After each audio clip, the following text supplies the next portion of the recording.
video is discussing how to capture raw video for an SOP creation. So big picture, we're capturing raw video, the sequence of events, and sending it, outsourcing it to someone else to create the final product. And remember, these SOP videos are meant to A, train new employees, B, standardize how we do business, and C, create a historical catalog on how to conduct a task in the event we were to forget. A good example of that might be winterizing a piece of equipment. When you're winterizing a piece of equipment all winter, it's fairly easy, but then you go all summer, you go for 8 months without winterizing that equipment. If you are unable to remember how to do that, we would love to have videos cataloged where you can pull it up and it gives you a very concise example of how to conduct winterization. So I'm going to briefly talk through the standards for collecting raw content, and then I'll simply give you an example of collecting raw content for a specific task within our company. Okay, first we want to look at the procedures. So I think before you take video, the best thing you can do is at the very least jot down on a piece of paper what steps you are going to cover in that video. That will make it much easier for you to get through steps, make it much easier for you to kind of plow through the procedures. The ones highlighted in purple are what should be in every video. So first, what task are we discussing? 2, why is the task so important? 3, what is the trigger for conducting that task? Is it time-based or is it conditions-based? Next, what will be needed to complete the task? Next, who is responsible for this task? And then, of course, list the key steps that you're going to be talking through the video. This is just meant to kind of be your plan for going through the video so that while you're conducting the task, if you kind of forget where you are, you don't have to think too hard. You can just reference your notes. And then lastly, always end with what done looks like. So in this case, we're going to be talking about how to conduct maintenance checks as the Chief Operating Officer. So after you are done conducting your morning synchronization meeting on Monday, one of your first steps is always to initiate maintenance movement, okay? So that's what we're going to be doing. Why is this so important? Our company runs off of pacing items. So we have certain pacing items within our company. If they're down, we can't make money and our employees can't work. Now we have a backup pacing item for each crew. But once our primary goes down and we put our backup on the ground, if that backup goes down before the primary item is fixed, that crew has to shut down, and that's lost revenue. So it's imperative that our maintenance cycle is initiated as quickly as possible and that it is effective. What we'll need to complete this task is basically two items, a maintenance form and also the maintenance board. Who is responsible for this task? The Chief Operating Officer is responsible for this task and works closely with the field manager and office manager to complete maintenance requests. So now we'll jump into the different steps. The first thing we're going to do is check our inbox for maintenance forms. So if an employee has a maintenance request, they're going to put it here in the inbox. There may also be supply requests on here, but this is what a maintenance request looks like. So if an employee does not have a chance to interact with us, they might just pull a form out and fill in everything for their maintenance form.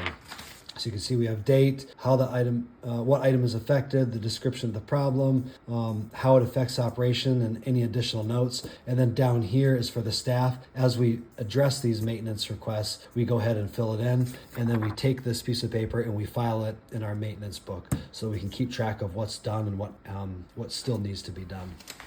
The other location we're going to check is our actual maintenance board, or our synchronization board. So on this bottom half of the board, down here, we can see these are all our maintenance items by platform, okay? So every Monday morning, we take time to pull in detail what's wrong with each vehicle. And Tuesday through Friday, rather than going in detail, we just do a high level information pull in our synchronization meetings from employees on anything that broke. But in any case, Monday, as the Chief Operating Officer, you're going in vehicle by vehicle in depth, making sure that each one of these problems that's annotated in red is being accounted for. So for example, we look at TV4. We know we need to change the fuel filter in it, and we think a battery may need to be changed. So those are items that I'm going to address specifically.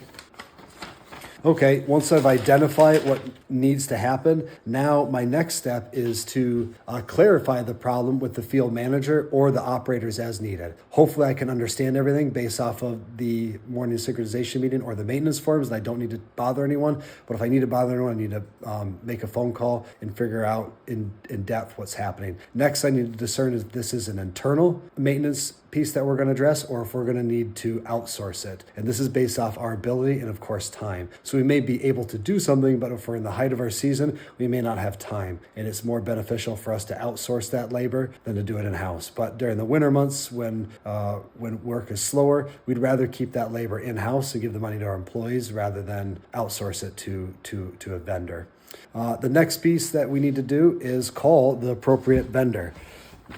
So this is a list of the people that are basically the only phone numbers that you'll need. AutoZone Napa, we have an account there. Of course, McQueen, Flexible Pipe for specialty equipment, WinCam Pipe Tech for software problems, B&L, Ostrich in Montgomery, the mechanic in Stacy, the mechanic in Monticello, the mechanic in Becker, and finally the mechanic in New Prague. So we figure out which one do we need to talk to and make the necessary coordinations. Once that's done, then we're going to go ahead and fill out the necessary form. So remember on this bottom block, we're going to fill out what we've done and we're going to initiate that movement and update the board accordingly. So for example, when we get to working TV4 right now, I am going to call B&L in Jordan and see what time they have open. And I'm going to go ahead and schedule an appointment. And then I'm going to put it on our future operations board for that drop-off date. And I will also, of course, update that form, that on the form right down here. I'll update it on date of action that was taken, and any additional notes I need for that. Okay, that concludes how to conduct maintenance checks as a chief operating officer.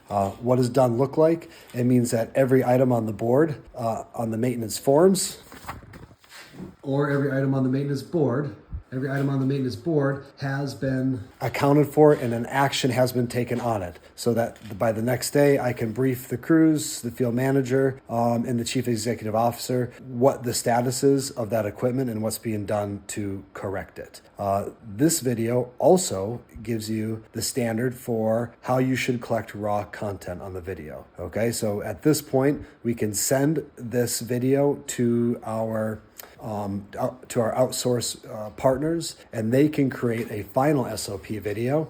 It's explanatory. It always follows the same form in that we talk about first what we are discussing, why the task is important, what the trigger is for conducting that task, what will be needed to complete that task, and who is responsible for that task. And then we actually do the task. Kind of first person, the video follows everything we're doing so that anyone could watch that video and understand what, and then could copy, they could duplicate that task. And finally, we make sure that the video ends with what does done look like in that task. So for this video on teaching you how to capture raw content, we've used our maintenance checking as an example, giving you a concise example of what it looks like to collect raw video for a specific task. Thank you.